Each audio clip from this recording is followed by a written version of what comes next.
Hello student, मैं संजय चौहान, भूगोल का अध्यापक। आज हम 11वीं क्लास का एक महत्वपूर्ण जो टॉपिक है पृथ्वी एक ग्रह के रूप में अध्ययन कर रहे हैं। हमने कुछ वीडियो थे जिसके अंदर हमने इस टॉपिक के अनुसार पृथ्वी का निर्माण के जो सिद्धांत थे, जैसे एक तारक सिद्धांत, जवारी सिद्धांत और इसके अलावा नीहारिका सिद्धांत। उसके बाद हमने बिग बैंग सिद्धांत पढ़ा था और उसके बाद हमने तारों के निर्माण की प्रक्रिया पढ़ी थी। इसके अलावा हमने इस टॉपिक के अनुसार हमने महत्वपूर्ण सौरमंडल टॉपिक का भी अध्ययन किया, जिसमें हमने सौरमंडल के जो सदस्य हैं या परिवार है उनका बारे में हमने एक संरचना बनाई और उस रचना के आधार पर प्रत्येक भाग का विश्लेषण के साथ अध्ययन किया था। और फिर हमने सौरमंडल के परिवार के जो सदस्य हैं, जैसे शनि या सूर्य या शुक्र, इन सब के बारे में अध्ययन करने के बारे में विचार किया। तो हमने सर्वप्रथम क्रमबद्ध रूप से जो सौर परिवार के सदस्य थे, जैसे सबसे पहले सूर्य, क्योंकि यही सौर परिवार का क्या है बच्चों, मुख्य है। उसके बाद हमने बुध, शुक्र, पृथ्वी, मंगल ग्रह के बारे में अध्ययन किया। आज हम जो टॉपिक लेकर आए हैं वो मंगल ग्रह के जस्ट बाद आने वाला जो ग्रह है वो बृहस्पति ग्रह, उसके बारे में अध्ययन करेंगे। वैसे तो आपको विदित होगा बच्चों कि बृहस्पति ग्रह एक ऐसा ग्रह है जो सभी ग्रहों से बड़ा है और गैस से बना हुआ है। और आपको मालूम भी है कि ग्रह को दो श्रेणी में बांटते हैं। एक तो प्रारंभ के जो 4 ग्रह थे उसको हमने कहा था पार्थिव ग्रह, और बृहस्पति के बाद से लेकर वरुण ग्रह तक जो ग्रह आएंगे उसको हम कहेंगे जोवियन ग्रह। क्या कहेंगे बच्चों? जोवियन ग्रह। तो ये पार्थिव ग्रह क्या है, जोवियन ग्रह क्या है, इसके बारे में भी हम विस्तार के साथ अध्ययन करेंगे। लेकिन आज हमारा जो टॉपिक है बृहस्पति ग्रह, उसके बारे में और उनकी विशेषता के बारे में जाने। देखिए बच्चों, हमारा जो बृहस्पति ग्रह का जो पहला बिंदु है वो देखो, ये सौरमंडल का सबसे बड़ा ग्रह है। याद रख लेना, सौरमंडल का सबसे बड़ा ग्रह कौन सा है बच्चों? बृहस्पति ग्रह। यदि सेकंड नंबर बाद में पूछा जाए तो शनि ग्रह। कौन सा है बच्चों? शनि ग्रह। मैंने आपको पहले भी बताया था सौरमंडल का सबसे बड़ा ग्रह तो ये हो गया हमारा बृहस्पति, और इसके अलावा सौरमंडल का सबसे नजदीक जो ग्रह है वो है बुध ग्रह। कौन सा बच्चों? बुध ग्रह। याद रखने की बात है कि बुध ग्रह सबसे कम समय में सूर्य की परिक्रमण काल को पूरा करता है, और सबसे लंबे समय में जो सूर्य की परिक्रमण काल को पूरा करता है वो है बच्चों वरुण ग्रह। तो आप आगे देखते हैं, यह ग्रह मुख्यतः गैस और द्रव्य से मिलकर बना है। और यदि आप बच्चों इस बृहस्पति ग्रह की विशेषता को देखें तो उसमें 2 तत्वों का मेल है। पहला बच्चों गैस और दूसरा बच्चों द्रव्य। इन दोनों तत्वों से मिलकर बच्चों इस ग्रह का क्या हुआ है? निर्माण हुआ है। तो आपको मालूम होना चाहिए बृहस्पति ग्रह का निर्माण किन तत्वों से हुआ है? तो गैस और द्रव्य पदार्थ। इसलिए बृहस्पति में ठोस भूमि का अभाव पाया जाता है। देखो बच्चों, इसमें क्या पाया गया? गैस और द्रव्य। तो गैस और द्रव्य पाए जाने के कारण बच्चों इसमें कौन सी भूमि का अभाव है? ठोस भूमि का अभाव है। ठोस भूमि का मतलब है यहाँ पर जो अधिकांश भाग है बहुत ही सॉफ्ट है, और जो पथरीली भूमि है या पत्थर वाली जो भूमि है उनकी कमी पाई जाती है। अब सेकंड पॉइंट की बात करते हैं बच्चों, इस ग्रह के उपग्रह ठोस पिंड के रूप में पाए जाते हैं। देखो, स्वयं तो जो ग्रह है बृहस्पति वो तो द्रव्य और गैस रूप में है, लेकिन जिसके उपग्रह है वो किस रूप में है बच्चों? ठोस पिंड में। ठोस पिंड का मतलब है एक पत्थर के समान बना हुआ पिंड से बना हुआ है। तो बच्चों हमने देखा स्वयं द्रव्य और गैस से बना है और उसके उपग्रह ठोस पिंड से बने। अब अपन देखते हैं इसका नेक्स्ट बिंदु, बृहस्पति में उपग्रहों की संख्या सौरमंडल में सबसे अधिक है। आपने उपग्रह की बात आ गई बच्चों, तो उपग्रहों की संख्या में सबसे बड़ा जो ग्रह है वो बच्चों बृहस्पति ग्रह है। कौन सा बच्चों? बृहस्पति ग्रह। आपको खुद को मालूम ही है, हमने जब प्रारंभ के जो 4 ग्रह के बारे में पढ़ा, पहले हमने पढ़ा था बुध, उसके अंदर कोई ग्रह नहीं था। फिर हमने पढ़ा शुक्र, उसके अंदर भी कोई उपग्रह नहीं था। तो इस तरह बुध के अंदर भी कोई उपग्रह नहीं, और हमारे जो शुक्र ग्रह है उसके अंदर भी कोई उपग्रह नहीं। फिर हमारी बात आई पृथ्वी की। किसकी बात आई बच्चों? पृथ्वी की। उसके अंदर कितना उपग्रह था? एक उपग्रह। फिर हमारी बात आई मंगल ग्रह की। मंगल में कितने थे बच्चों? 2 उपग्रह। लेकिन सबसे ज्यादा उपग्रह की संख्या है वो किसमें है बच्चों? हमारे बृहस्पति के अंदर है, लगभग 76, मतलब 76 जो उपग्रह है वो कहां पर है? बृहस्पति ग्रह के अंदर पाए गए। अब अगले देखते हैं बिंदु, सभी ग्रहों में इसकी रोटेशन स्पीड सबसे अधिक है। जो उसमें परिक्रमण काल की जो स्पीड है वो सबसे ज्यादा किसकी है बच्चों? बृहस्पति ग्रह की। 10 घंटे और उसकी सूर्य की एक परिक्रमा लगाने में 12 वर्ष का समय लगता है। और इसकी रोटेशन क्षमता कितनी है? 10 किलोमीटर। और इसको पूरा चक्कर लगाने में कितना समय लग जाता है? 12 वर्ष का समय लग जाता है। अब अंदाज आपको मालूम ही हो गया होगा कि बृहस्पति ग्रह है उसकी स्पीड क्या हो सकती है। अब आपको अगले बिंदु की बात करें, मंगल और बृहस्पति की कक्षाओं के बीच कुछ छोटे छोटे आकाशीय पिंड हैं। मंगल और बृहस्पति के बीच में क्या है? कुछ छोटे छोटे आकाशीय पिंड। जैसे एग्जाम्पल के रूप में ये देखिए हमारा सूर्य, और इसके बाद हमने इस तरह हमने देखा कि हमारे सौरमंडल का एक स्ट्रक्चर हमने बनाया। और उस सौरमंडल के स्ट्रक्चर में हमने देखा था कि सबसे नजदीक है वो हो गया हमारा बुध, शुक्र, पृथ्वी, मंगल, और ये हमारा हो गया बृहस्पति। तो ये हमारे थे क्या बच्चों? ग्रह थे। तो इन मंगल ग्रह और बच्चों बृहस्पति ग्रह, मंगल ग्रह और बृहस्पति ग्रह के बीच में कुछ छोटे छोटे जो पिंड हैं वो सूर्य के चारों क्या करता है बच्चों? परिक्रमा करता है। तो याद रखना, मंगल और बृहस्पति के बीच में जो सूर्य के चारों जो छोटे छोटे पिंड जो परिक्रमा करता है बच्चों, उसको क्षुद्र ग्रह कहा जाता है। क्या कहा जाता है बच्चों? क्षुद्र ग्रह। परिक्रमा करता उसे क्षुद्र ग्रह कहते हैं। अगले बिंदु की बात करें बच्चों, 6 नंबर है, इस ग्रह का घनत्व 11.19 ग्राम प्रति सेंटीमीटर क्यूब है। यदि बच्चों आपसे पूछ ले कि इस बृहस्पति ग्रह का घनत्व क्या है, तो 11.19 ग्राम प्रति सेंटीमीटर क्यूब माना गया है। किसका? बृहस्पति ग्रह का। नेक्स्ट बिंदु में देखें, इस ग्रह का मतलब बृहस्पति ग्रह में 67 मतलब 67 उपग्रह है, लगभग 67 उपग्रह है। इसके कारण से सौरमंडल में सबसे ज्यादा उपग्रहों की संख्या वाला ग्रह माना गया है। तो हमने देखा बच्चों कि हमारे बृहस्पति ग्रह की कौन कौन सी विशेषता है। अब अपन नेक्स्ट जो हमारे जो ग्रह है उसका नाम लेते हैं शनि ग्रह। आपको मालूम ही है शनि ग्रह एक महत्वपूर्ण ग्रहों में से एक है। क्यों? क्योंकि इससे रिलेटेड एक बहुत अच्छा क्वेश्चन बनता है बच्चों कि सबसे कम घनत्व वाला कौन सा ग्रह है?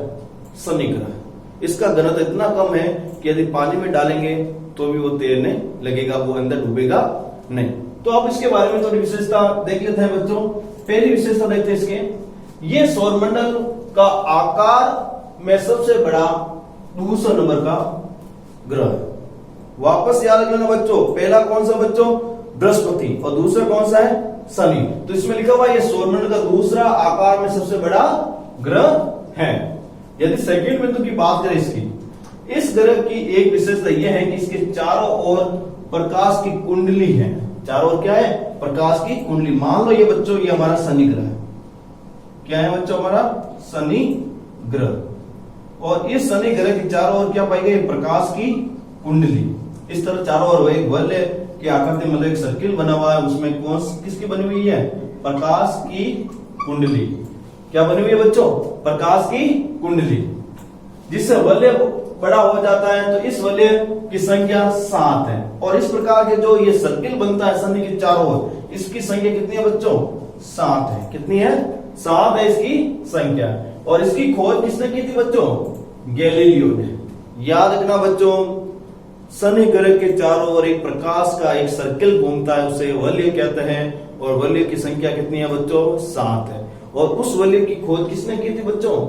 गैलीलियो ने। गैलीलियो वही व्यक्ति है जिसने सर्वप्रथम खगोलीय दूरबीन की खोज की थी बच्चों। किसकी खोज की थी बच्चों? खगोलीय दूरबीन की खोज की थी। अब अगला बिंदु देखते हैं, शनि का सबसे बड़ा उपग्रह टाइटन है। याद रख लेना, शनि का सबसे बड़ा उपग्रह कौन सा बच्चों? टाइटन। जो सौरमंडल का दूसरा सबसे बड़ा उपग्रह है, और ये सौरमंडल का दूसरा सबसे बड़ा उपग्रह है। आपको खुद को मैंने बताया था कि बच्चों सौरमंडल का सबसे छोटा उपग्रह कौन सा है? डिमोस। कौन सा है? डिमोस, जो मंगल ग्रह का उपग्रह है। किसका है? मंगल ग्रह का उपग्रह है फोबोस और डिमोस। और फोबोस और डिमोस में से डिमोस है वो सौरमंडल का सबसे छोटा उपग्रह है। अगला बिंदु देखते हैं बच्चों, इस ग्रह का घनत्व 9.460 ग्राम प्रति सेंटीमीटर क्यूब है। देखो कितना है बच्चों? 9.460 ग्राम प्रति सेंटीमीटर क्यूब है। अगले बिंदु को देखते हैं, इस ग्रह का घनत्व जल से भी कम है। जल से भी कम है, और जल से कम होने के कारण वो तैरता है, और यदि जल से अधिक होता तो क्या हो जाता है? डूब जाता है। इसका एग्जाम्पल हम देख सकते हैं घर पर। अपन घर पर जाकर ये किसी बाल्टी या किसी में भी पानी भर लो और उसके अंदर पत्थर डालो। क्या डालो बच्चों? पत्थर। और पत्थर को जब डालते हो तो वो चाहे छोटा कितना भी हो, चाहे आपका एक सूक्ष्म कण भी क्यों ना ले लो, वो भी जाकर कहां बैठता है? तली के अंदर। क्यों बैठता है? क्यों उस कण का जो घनत्व है वो जल के घनत्व से क्या है? अधिक है। इस कारण से वो क्या बच्चों? तली में बैठ जाता है। यदि शनि ग्रह की बातें होता और उनका घनत्व कम और जल का घनत्व अधिक होता तो बच्चों क्या होता? तैरने लगता। आप एक उदाहरण और भी देख सकते हो, जैसे बर्फ और पानी का देख लो। बर्फ का जो घनत्व है वो पानी के घनत्व से कम होता है। पानी के घनत्व से क्या होता है? कम होता है। कितना होता है बच्चों? बर्फ का घनत्व 1/10%। कितना होता है? 1/10%। कैसे? अपन जब बर्फ का जो टुकड़ा पानी में डालोगे तो उसका अधिकांश भाग तो किसमें होता है? पानी में डूबा होता है, लेकिन कुछ हिस्सा होता है जो पानी के ऊपर दिखता या तैरता रहता है। तो वो हिस्सा कितना होता है? लगभग 1%। 10% का कितना? 1%। तो 1/10% भाग ही उसमें जो है ऊपर तैरता रहता है। इसका मतलब है जल की तुलना में बर्फ का घनत्व क्या होता है? कम। उसी प्रकार शनि का भी घनत्व क्या है बच्चों? कम है। मतलब अगर इसे जल में रखा जाए तो वह तैरने लगता। तो इस ग्रह को यदि जल में रखा जाएगा तो क्या होगा? तैरने लगता है। और ये मैंने अभी आपको एक एग्जाम्पल के माध्यम से बताया है। इस ग्रह के उपग्रहों की संख्या 62 है। आपको मैंने पहले बताया था सबसे ज्यादा उपग्रह है वो बृहस्पति के 67 है, और इसके कितने हैं? 62। यदि उपग्रहों की संख्या में दूसरा नंबर है, आकार की दृष्टि में भी दूसरे नंबर पर है। तो ये हमने बृहस्पति और शनि ग्रह के बारे में पढ़ा। और अब आपको मालूम ही है बृहस्पति और शनि के बाद में जो अगला ग्रह आएगा वो होगा अरुण और वरुण। कौन होगा बच्चों? अरुण और वरुण। इस तरह हमने प्रारंभ के बुध, शुक्र, पृथ्वी, मंगल, बृहस्पति और हमने शनि के बारे में पढ़ा। और हम अगले ग्रह की बात करते हैं वो है अरुण ग्रह। तीसरा कौन सा है? हमारा अरुण ग्रह। कौन सा है? अरुण ग्रह। और इसका परिक्रमण शुक्र के भांति है। और ये जो परिक्रमण काल है वो कैसा है? शुक्र के भांति। शुक्र के भांति कैसे? ये देखो पृथ्वी हमारा जो परिक्रमण करती है वो है हमारे पश्चिम से पूर्व की तरफ। पश्चिम से पूर्व की तरफ। और शुक्र जो ग्रह है बच्चों वो करता है पूर्व से पश्चिम की तरफ। पूर्व से पश्चिम की तरफ। और ये जो हमारा जो बिंदु कह रहा है बच्चों ये शुक्र के भांति है। मतलब जो हमारा अरुण ग्रह है वो भी शुक्र के भांति पूर्व से पश्चिम की तरफ क्या करता है? परिक्रमा करता है। और जब इसमें परिक्रमा पूर्व से पश्चिम की तरफ करता है तो हमको खुद को ही मालूम है पृथ्वी पर सूर्योदय कहां होता है? पूर्व में। और सूर्यास्त कहां होता है? पश्चिम में। ठीक है, इसमें उल्टा हो जाता है। यहाँ पर सूर्योदय कहां होता है बच्चों?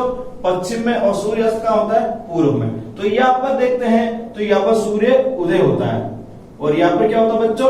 अस्त होता है। तो ये है हमारे शुक्र के भांति परिक्रमण करने वाला ग्रह। ये अपनी दूरी पर सूर्य की ओर इतना झुका हुआ है कि लेटा हुआ सा दिखाई देता है। मतलब कहने की बात है कि जब अपने अक्ष पर ये जब घूर्णन करता है तो इतनी तरह झुक चुका है सूर्य के सामने, जिसके कारण इस ग्रह को किस तरह दिखाई देता है बच्चों? लेटा हुआ। जैसे ये पेन है सीधा है और ये इस झुका दे और इस तरह हो जाएगा तो किस तरह होगा बच्चों? लेटा हुआ भांति दिखाई देगा। इसलिए इसे लेटा हुआ ग्रह भी कहा जाता है। तो यदि सवाल आ जाए लेटा हुआ ग्रह किसको कहा जाता है, तो बच्चों अरुण ग्रह को क्या कहते हैं, लेटा हुआ ग्रह।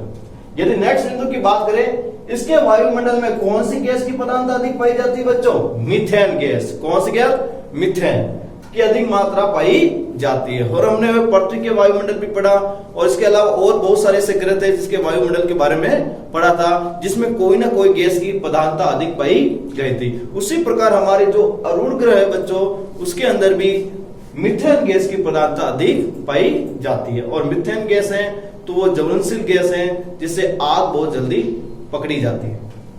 अगला जो बिंदु देखते हैं हम बच्चों, इस ग्रह का घनत्व 4.11 ग्राम प्रति सेंटीमीटर क्यूब है। कितना है बच्चों, 4.11 ग्राम प्रति सेंटीमीटर क्यूब है। और यदि घनत्व की दृष्टि से हम देखा जाए तो सबसे कम घनत्व वाला जो हमारा ग्रह हुआ वो कौन सा था बच्चों, हमने पढ़ा था, वो है शनि ग्रह। कौन सा है, शनि ग्रह।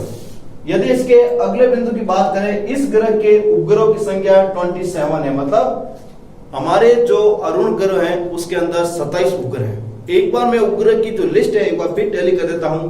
बुध ग्रह उपग्रह नहीं, शुक्र उपग्रह नहीं, मंगल 2 उपग्रह, पृथ्वी 1 उपग्रह, बृहस्पति 67 उपग्रह, शनि 62 उपग्रह, और हमारा अरुण ग्रह है उसका कितना है, 27 उपग्रह। ये हमारे सभी ग्रहों की उपग्रहों की संख्या है। तो हमारे सौरमंडल में सिर्फ 2 ही ऐसे ग्रह हैं जिसके कोई उपग्रह नहीं है, उसका नाम है बुध और शुक्र।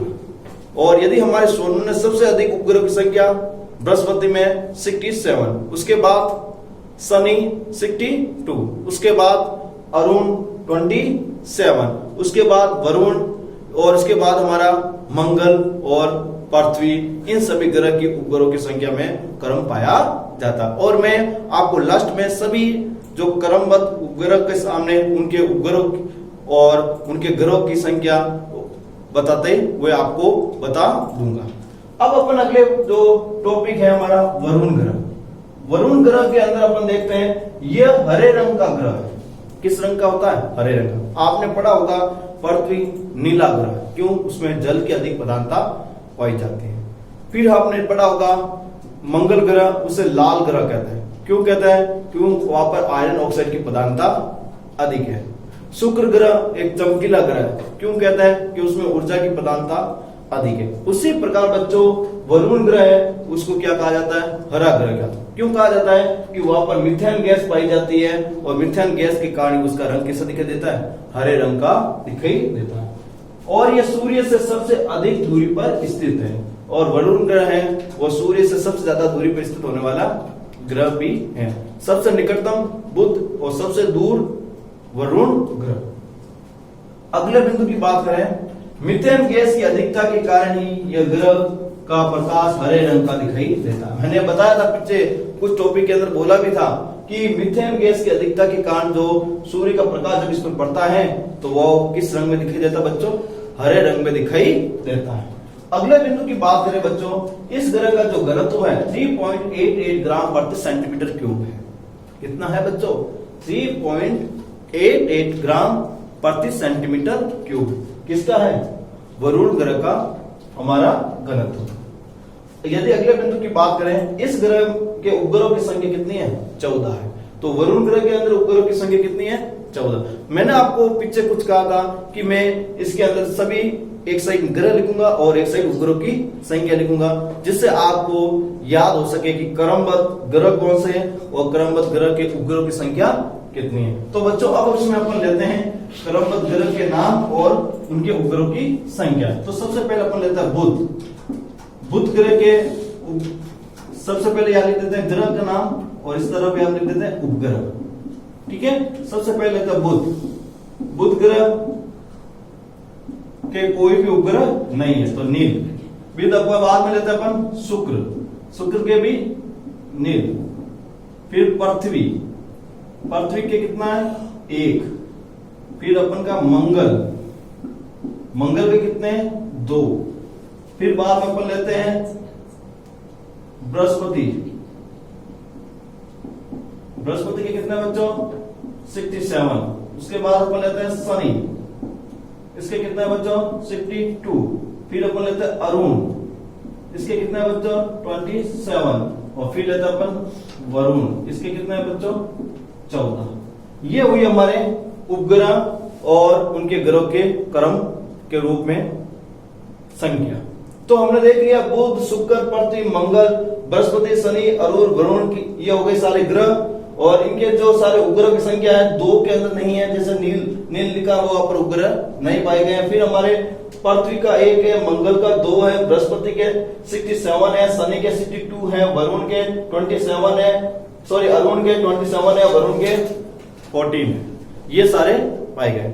और एक बात मैंने आपको बच्चों पहले भी कहा था कि आपको जब इनका क्रम से याद होंगे तो सारी संख्या भी याद हो जाएगी।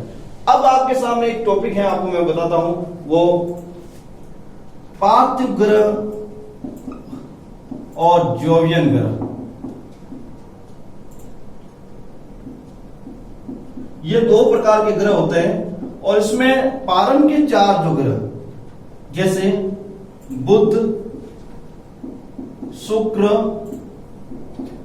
पृथ्वी और मंगल, ये क्या कहलाए बच्चों जो पार्थिव ग्रह। और उसके बाद आगे के जो 4 ग्रह बृहस्पति, शनि,